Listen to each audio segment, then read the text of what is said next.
de l'instant où le lendemain de quelqu'un dépend de vous aujourd'hui, vous êtes son berger. Un papa responsable dans sa maison, avec sa femme, ses enfants, il est le berger de la maison, le berger de sa famille.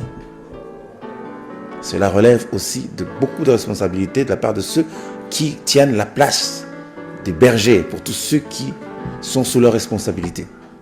Même lorsque papa n'est plus, la maman qui reste seule responsable de ses enfants, elle agit comme la bergère de ses enfants. Même si papa n'est plus, maman n'est plus, la fille qui reste comme aînée ou le fils responsable, il est le berger de ses frères. Le président de la République, il est le berger de la République.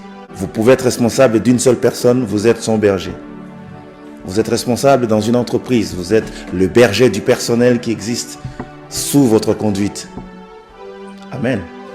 Et pourquoi on dit le véritable berger, le bon berger? C'est parce qu'au milieu de cette race des bergers que le monde connaît, tous n'exécutent pas nécessairement ce qu'ils doivent exécuter pour le bonheur de leur brebis.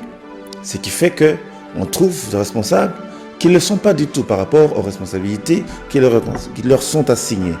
Donc, des bergers qui ne savent pas prendre soin de leur brebis. Un papa qui est très sage quand il n'a pas l'argent. Quand on paye à la fin du mois, on ne le reconnaît plus. Il y en a qui quittent carrément la maison et il disparaît pendant 2-3 jours. Quand il n'a plus rien, on le voit. C'est l'homme le plus sage du monde lorsqu'il n'a rien. Il répond avec beaucoup de gentillesse, il est attentif. Mais quand il a de l'argent, il devient très méchant, vulnérable. On ne sait même pas s'approcher de lui parce qu'il croit qu'on vient lui demander l'argent. Et pour qu'il ne soit pas exposé à beaucoup de demandes, il disparaît. Il y a des papas comme ça. C'est un faux berger. Il y en a qui sont dans l'occultisme. On lui a demandé du sang pour aller accroître son pouvoir. Il va donner le sang de la brebis. C'est un irresponsable. Il ne sait pas sécuriser sa famille. Aujourd'hui, il y a beaucoup de mamans qui souffrent à cause de leur mari qui sont dans l'occultisme ou dans la magie ou dans la sorcellerie.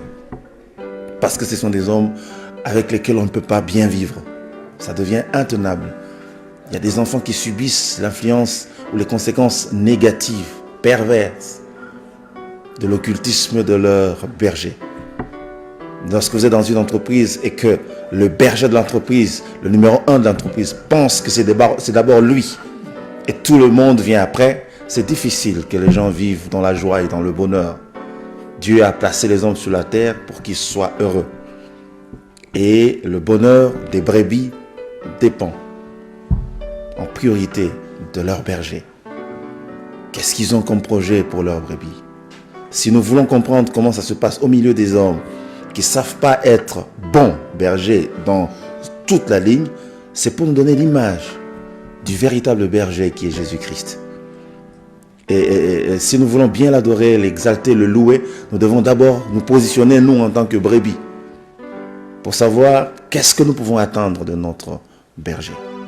Et dès cet instant, lorsque nous savons ce qu'il sait faire, ce qu'il sait produire en notre faveur, nous pouvons bien nous approcher de lui et pour élever son nom comme il faut en tant que bon berger. On est d'accord? Et lorsque vous regardez bien, le Seigneur Dieu, du haut de son trône, il voit ce qui se passe sur la terre. Aucun berger ne s'en sortira sans rendre compte de la façon dont il aura assumé ses responsabilités devant les brebis qui sont sous ses responsabilités. Donc, les brebis sur qui vous êtes établis ne sont pas vos brebis. Ce sont les brebis du Seigneur. Vous n'avez que la responsabilité de les aider à s'épanouir, de les aider à vivre heureux, de les aider à expérimenter le bonheur et la grâce. Lorsque le berger est bon, le bonheur et la grâce accompagnent les brebis. Sinon, vous aurez l'impression que la vie, c'est un assemblage maléfique de cris, de douleurs. Tout ça pour nous faire comprendre comment nous devons nous attacher à notre berger, qui est au-dessus de tout. J'aimerais dire à tous ceux qui me suivent faisons un effort pour être des vrais bergers, de bons bergers, des bergers responsables. On ne peut pas vous établir sur une personne, petite soit-elle, sans qu'un jour vous rendiez compte de sa vie. Lorsque quelqu'un dépend entièrement de vous, tout ce qui lui arrive repose sur vous. Vous répondez sur sa vie. Donc je voudrais que nous puissions savoir qu'il ne suffit pas de courir pour avoir des responsabilités. Il ne suffit pas de se précipiter, de bousculer tout le monde pour être responsable. Une fois que vous êtes établi responsable, vous avez un compte à rendre.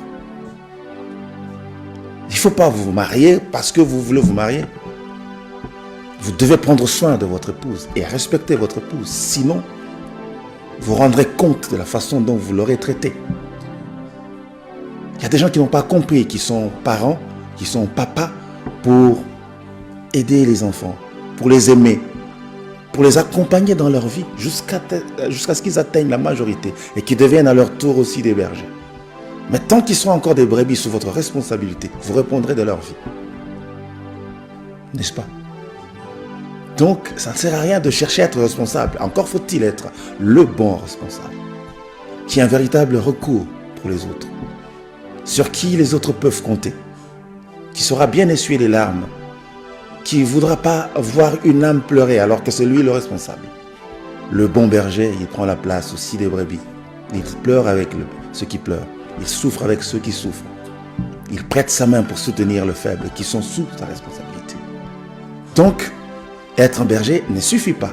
Il faut être comme le maître, un bon berger.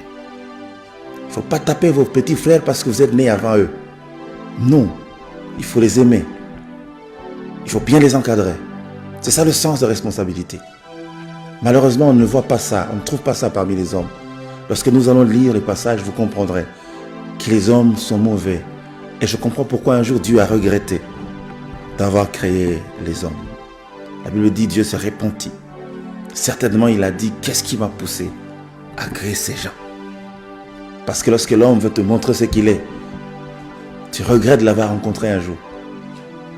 Il y a des mamans qui regrettent d'avoir rencontré leur mari. Ils disent, si c'était à refaire, je pense que pour rien au monde, j'aurais souhaité te rencontrer. Il y a des papas et des enfants qui regrettent d'être nés dans une famille. Je vous dis une chose, le grand pasteur des brebis connaît toutes choses. Même lorsque vous êtes dans un instant où vous pensez que vous ne devriez pas être dans cette famille, il savait que ce serait votre papa, il savait que ce serait votre maman. Vous devez accepter la situation, mais vous reposez sur celui de qui viendra votre secours. Amen. Être berger ne suffit pas. Encore faut-il être un bon berger, qui est l'espoir des autres, qui est comme une référence sur qui les autres peuvent prendre appui. C'est ça remplir sa responsabilité sur la terre. Vous ne pouvez pas être introduit sur la terre pour faire souffrir les autres. Non, vous n'êtes pas un bon berger. Ça vous rattrapera même dans l'éternité. Croyez-moi. Alléluia. Alléluia. Donc quand tu adores le Seigneur en tant que bon berger, tu dis Seigneur, tu ne renvoies pas ceux qui viennent à toi. Parce que tu es le bon berger. Tu comprends le cri de nos cœurs. Avant que cela ne sorte du cœur, il a déjà entendu un cri. Même le silence a un cri devant lui. C'est-à-dire, il entend le bruit du silence. La Bible dit, la parole n'est pas encore dans nos bouches. Il a déjà entendu. C'est ça le véritable berger. Très attentif. Moi je dis par moments, même les poules sont beaucoup plus responsables que certains bergers parmi les hommes. Je me suis toujours dit ça. Parce qu'une poule, elle est poule quand elle n'a pas encore de petits poussins à côté. Dès l'instant qu'elle a ses poussins, attention, elle n'est pas obligée de fuir devant un homme. Voilà les responsabilités, même au niveau des animaux. Et il faut que les animaux et la nature nous enseignent. Elle peut se lever contre un géant, simplement parce qu'elle sent que ses poussins sont menacés. Si une poule peut agir comme ça, qu'est-ce à dire d'un homme? Où sont partis les cœurs des hommes? C'est pourquoi nous disons, il y a certains qui ont une pierre à la place du cœur. C'est difficile de convertir une pierre en une chair. Il faut changer le cœur. C'est pourquoi le psalmiste a dit, donne-moi un cœur nouveau.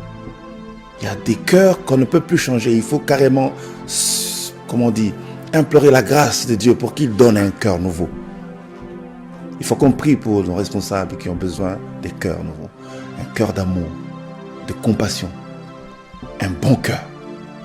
On ne peut pas être un bon berger quand on n'a pas un bon cœur. Parce que tout vient de l'intérieur. Alléluia. Là où les hommes peuvent espérer avoir leur secours, c'est plus un lieu d'espérance. C'est-à-dire, si c'est le travail qui est l'espoir de ta vie, c'est-à-dire tu vivras par ton salaire, à un moment donné, quand on dit le pâturage a perdu sa verdure, c'est-à-dire que même le travail n'est plus une raison d'espoir pour toi. Parce que même si on te paye, tu te dis, qu'est-ce que je veux faire avec ça? Il y a des gens qui ont compté leur salaire du bout du doigt comme ça, tant, il a fini de compter son salaire. À peine les déboires commencent. Il y a des gens qui vivent à crédit. C'est-à-dire, il a déjà consommé son argent avant de le recevoir. Et puis, il a déjà ajouté d'autres dettes. C'est-à-dire, quand il reçoit son salaire, il le dépense en payant et puis il reste encore avec un solde qu'il doit payer. Les déboires commencent. La peine commence. Les souffrances commencent. Il y a des responsables d'entreprises qui sont des investisseurs privés. Ils pensent que puisqu'il a créé son entreprise, il est devenu le propriétaire de ses agents. Il peut leur dire n'importe quoi, il peut dire comme il peut faire tout ce qu'il veut, parce qu'il croit qu'il les a achetés. Non, ce ne sont pas tes brebis. Ce sont les brebis du Seigneur. Tu établis sur eux pour leur apporter le bonheur dont ils ont besoin, parce qu'ils te servent. Alléluia. Être berger ne suffit pas. Encore faut-il être un bon berger. Il ne faut pas insulter quelqu'un parce qu'il travaille pour toi. Non. Un jour tu rendras compte, car il est écrit qu'au jour de la fin, les hommes rendront compte pour toute parole vaine qu'ils auront prononcée. Donc un vrai adorateur, c'est un homme qui parle bien, avec beaucoup de respect. C'est un homme qui met un peu de sel sur ses paroles, afin que quand il parlera, quelqu'un se retrouve. Alléluia. Être berger. Non, nous avons une référence, Jésus-Christ. C'est pourquoi tout ce que nous devons faire sur la terre doit avoir une résonance dans l'éternité. Et cette résonance doit être positive. Alléluia. Les brebis sont exposées. Plus de pâturage, plus de sources paisibles d'eau pour étancher leur soif. La vie devient une adversité. Il y en a qui regrettent d'être nés un jour. Non.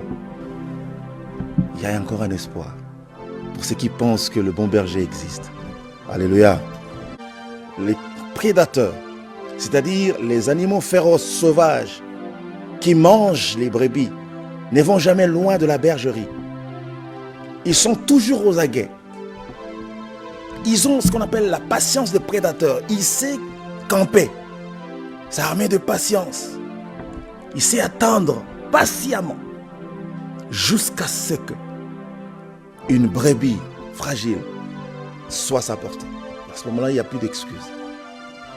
C'est-à-dire il peut accepter de rester affamé pendant toute une journée parce qu'il sait que quelque part avant la fin de la journée, il peut tomber sur une brebis fragile. Écoutez, lorsque vous ne savez pas prendre en charge ceux sur qui vous êtes établis, vous les exposez à tout vent. Alléluia. Ne croyez pas que tous les enfants qui sont allés dans la rue sont nés dans la rue. Non.